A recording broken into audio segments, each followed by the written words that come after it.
ಸತ್ಯಮೇವ ಜಯತೆ ಇಷ್ಟು ಹೇಳ್ಬೋದು. ಎಲ್ಲ ರಾಜಕಾರಣಿಗಳು ಭ್ರಷ್ಟರಲ್ಲ, ಎಲ್ಲ ಅಧಿಕಾರಿಗಳು ಪ್ರಾಮಾಣಿಕರಲ್ಲ, ಅಥವಾ ಎಲ್ಲ ರಾಜಕಾರಣಿಗಳು ಪ್ರಾಮಾಣಿಕರಲ್ಲ, ಎಲ್ಲ ಅಧಿಕಾರಿಗಳು ಭ್ರಷ್ಟರಲ್ಲ. ಆದರೆ ಆ ಜಡ್ಜ್ಮೆಂಟ್ನ ನಾನು ಓದಿದೆ. ಇನ್ನೂ ಕೂಡ ನ್ಯಾಯಾಲಯದ ಬಗ್ಗೆ ಜನರು ಕೊಲ್ಲಕ್ಕೆ 10 ಜನ ಇದ್ದರೆ ಕಾಯಕ ಬಿದ್ದೇ ಇರ್ತಾನೆ. ಅದನ್ನು ಇನ್ನಷ್ಟು ದಾಖಲಾತಿಗಳೆಲ್ಲ ತಗೋತಾ ಇದ್ದೀನಿ. ಯಾಕೆ ತಗೋತಿರ್ಲಿಲ್ಲ, ಇದೆಲ್ಲ ಯಾವುದೋ ಒಂದು ಇವತ್ತು ಬೆಳಗ್ಗೆ ಒಂದು ಸೋಷಿಯಲ್ ಮೀಡಿಯಾದಲ್ಲಿ ನೋಡಿದೆ.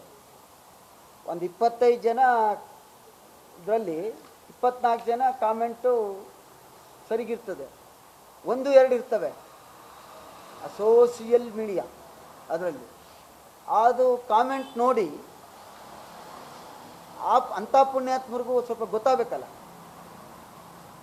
ರಾಜಕಾರಣಿಗಳು, ಅಧಿಕಾರಿಗಳು, ಅಥವಾ ರಾಜ್ಯದ ಮುಖ್ಯಮಂತ್ರಿ, ರಾಜ್ಯದ ಮಂತ್ರಿ, ಅಥವಾ MLAಗಳು, ನಾವು, ಅಥವಾ IAS ಅಥವಾ ಚೀಫ್ ಸೆಕ್ರೆಟ್ರಿ, ನಾವು ಯಾರೂ ದೇವರಲ್ಲ. ಸರ್ಕಾರಿ ನೌಕರ ಡಿ ಗ್ರೂಪ್ನವನಿಂದ ಹಿಡಿದು ಈ ರಾಜ್ಯದ ಚೀಫ್ ಸೆಕ್ರೆಟರಿ ತನಕ ಸರ್ಕಾರದ ಸೇವಕರು. ನಾವು ಗ್ರಾಮ ಪಂಚಾಯತಿ ಮೆಂಬರಿಂದ ರಾಜ್ಯದ ಚೀಫ್ ಸೆಕ್ರೆಟರಿ ತನಕ, ಇದು ಮುಖ್ಯಮಂತ್ರಿ ತನಕ ಸಾರ್ವಜನಿಕ ಸೇವಕರು. ಯಾರಿಗೂ ಏನು ಕೊಂಬಿಲ್ಲ. ಆದರೆ ಇದ್ರ ಬಗ್ಗೆ ಈ ಇಶ್ಯೂ ಡೈಲ್ಯೂಟ್ ಆಗುತ್ತದೆ. ಶನಿವಾರ ಒಂದು ಇನ್ನಷ್ಟು ಮಹತ್ವದ ದಾಖಲೆಗಳು ಕಲೆಕ್ಟ್ ಮಾಡ್ತಾಯಿದ್ವಿ. ಅದೆಲ್ಲ ಶನಿವಾರ ಬಂದ ಮೇಲೆ ಶುಕ್ರವಾರ ಸಂಜೆ ತಲುಪುತ್ತೆ. ಶನಿವಾರ ಯಾಕೆಂದರೆ ನೀವು ಭಾಳ ಮುಖ್ಯ. ಕೆಲವರು ನನ್ನ ಎಚ್ಚರಿಸಿದ್ದೀರಿ, ಕೆಲವರು ನನಗೆ ಸಪೋರ್ಟ್ ಮಾಡಿದ್ದೀರಿ.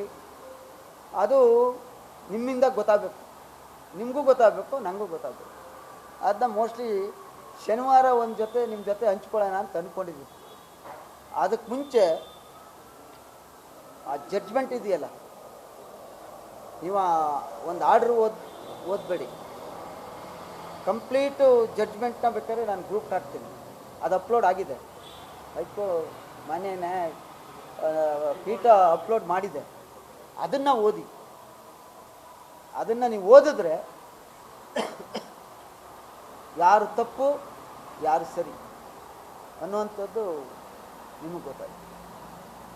ಆಮೇಲೆ ಇಷ್ಟೆಲ್ಲ ಹೇಗೆಲ್ಲ ಮ್ಯಾನಿಪ್ಯುಲೇಟ್ ಮಾಡ್ಬೋದು ಅನ್ನೋದು ಕೂಡ ಅದರಲ್ಲಿದೆ. ಮಾಡ್ತಾರೆ ಅನ್ನುವಂಥದ್ದು. ಅದನ್ನು ನಾನು ಶನಿವಾರ ನಿಮ್ಗಳ ಜೊತೆ ಖಂಡಿತವಾಗಿ ಇನ್ನೊಂದಷ್ಟು ದಾಖಲಾತಿಗಳು ಕೊಟ್ಟು ಹಂಚ್ಕೊಳ್ಳುವಂಥ ಕೆಲಸ ಮಾಡ್ತೀನಿ. ಏನಿಯೋ ಥ್ಯಾಂಕ್ ಯು.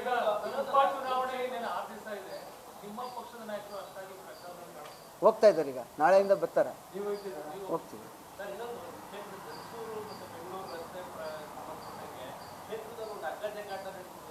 ಏನಂತಾರೆ ಬರ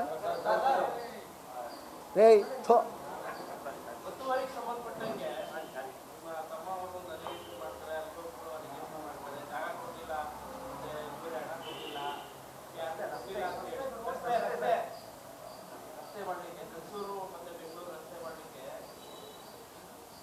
ಸಾಲಿಗ್ರಾಮದ್ದು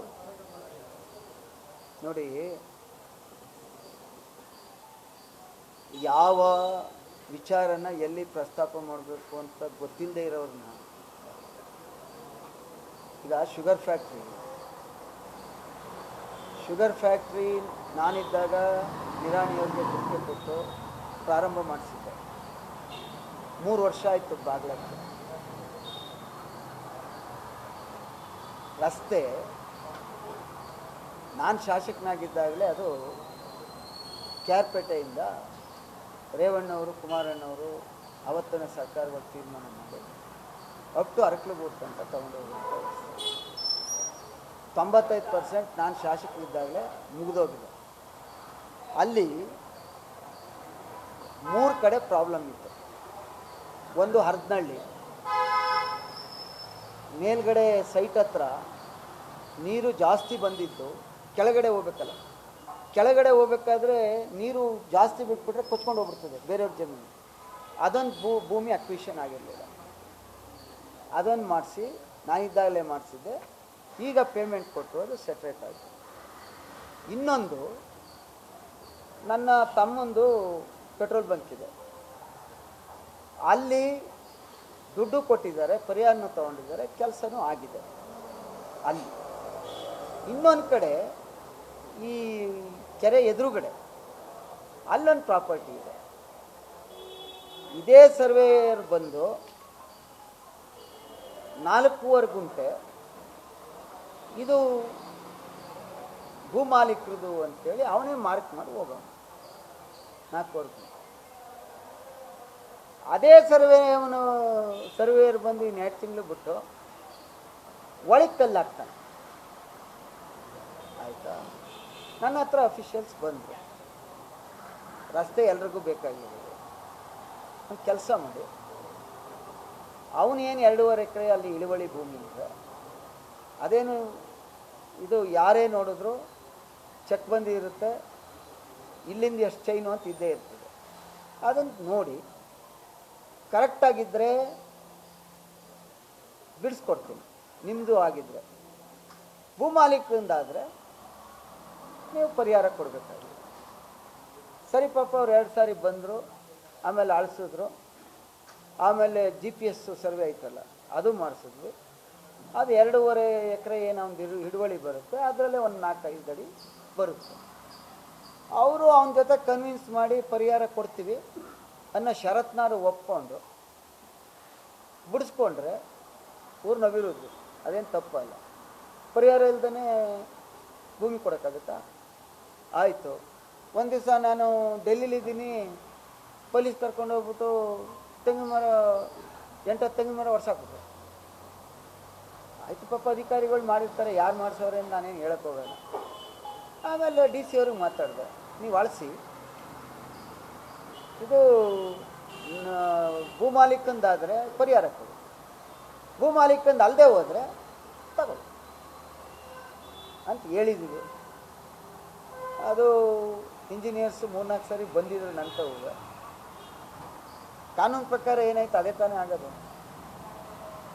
ಸರ್ವೆ DC ಅವ್ರಿಗೆ ಹೇಳಿದ್ರೆ ಸರ್ವೆ ಇಲಾಖೆಗೆ ಒಂದು ಲೆಟ್ರ್ ಕೊಟ್ಟರೆ ಹೋಗಿ ADLR ನಿಂತ್ಕೋತಾರೆ, ಸರ್ವೆ ಮಾಡ್ತಾರೆ, ಸ್ಕೆಚ್ ಮಾಡ್ತಾರೆ. ಎಷ್ಟಾಗಲ್ಲ ಒತ್ತುವರಿ ಇವನು ಮಾಡಿದರೆ ಬಿಡಬೇಕಾಗ್ತದೆ, ಇವಂದಾಗಿದ್ದರೆ ಅವ್ರು ಪರಿಹಾರ ಕೊಡಬೇಕಾಗ್ತದೆ. ಅದನ್ನು ವಿಧಾನಸಭೆಯಲ್ಲಿ ಮಾತಾಡುವಂಥದ್ದು ಏನಿದೆ, ಅಲ್ಲಿಗೆ ನಿಮಗೆ ನಿಮ್ಮ ತಾಲೂಕಿನ ಅಧಿಕಾರಿಗಳು ನಿಮ್ಮ ಕಂಟ್ರೋಲಲ್ಲಿಲ್ಲ ಅಂತ ಆಯ್ತಲ್ಲ. ಯಾವ ವಿಚಾರನ ನೀವು ಜಿಲ್ಲಾ ಪಂಚಾಯತಿ ಮೆಂಬರಲ್ಲ, ನೀವೊಬ್ಬರು ವಿಧಾನಸಭಾ ಸದಸ್ಯರು, ಯಾವುದನ್ನು ಎಲ್ಲಿ ಚರ್ಚೆ ಮಾಡಬೇಕು ಅನ್ನೋ ತೀರ್ಮಾನ ಮಾಡಿ ಮಾಡಬೇಕಿತ್ತು. ನಾವೇನು ಚರ್ಚೆ ಮಾಡೋಕ್ಕೆ ಹೋಗ್ತಿರಲಿಲ್ಲ, ನೀವು ಕೇಳಿದ್ದು ಕೇಳಿದೆ.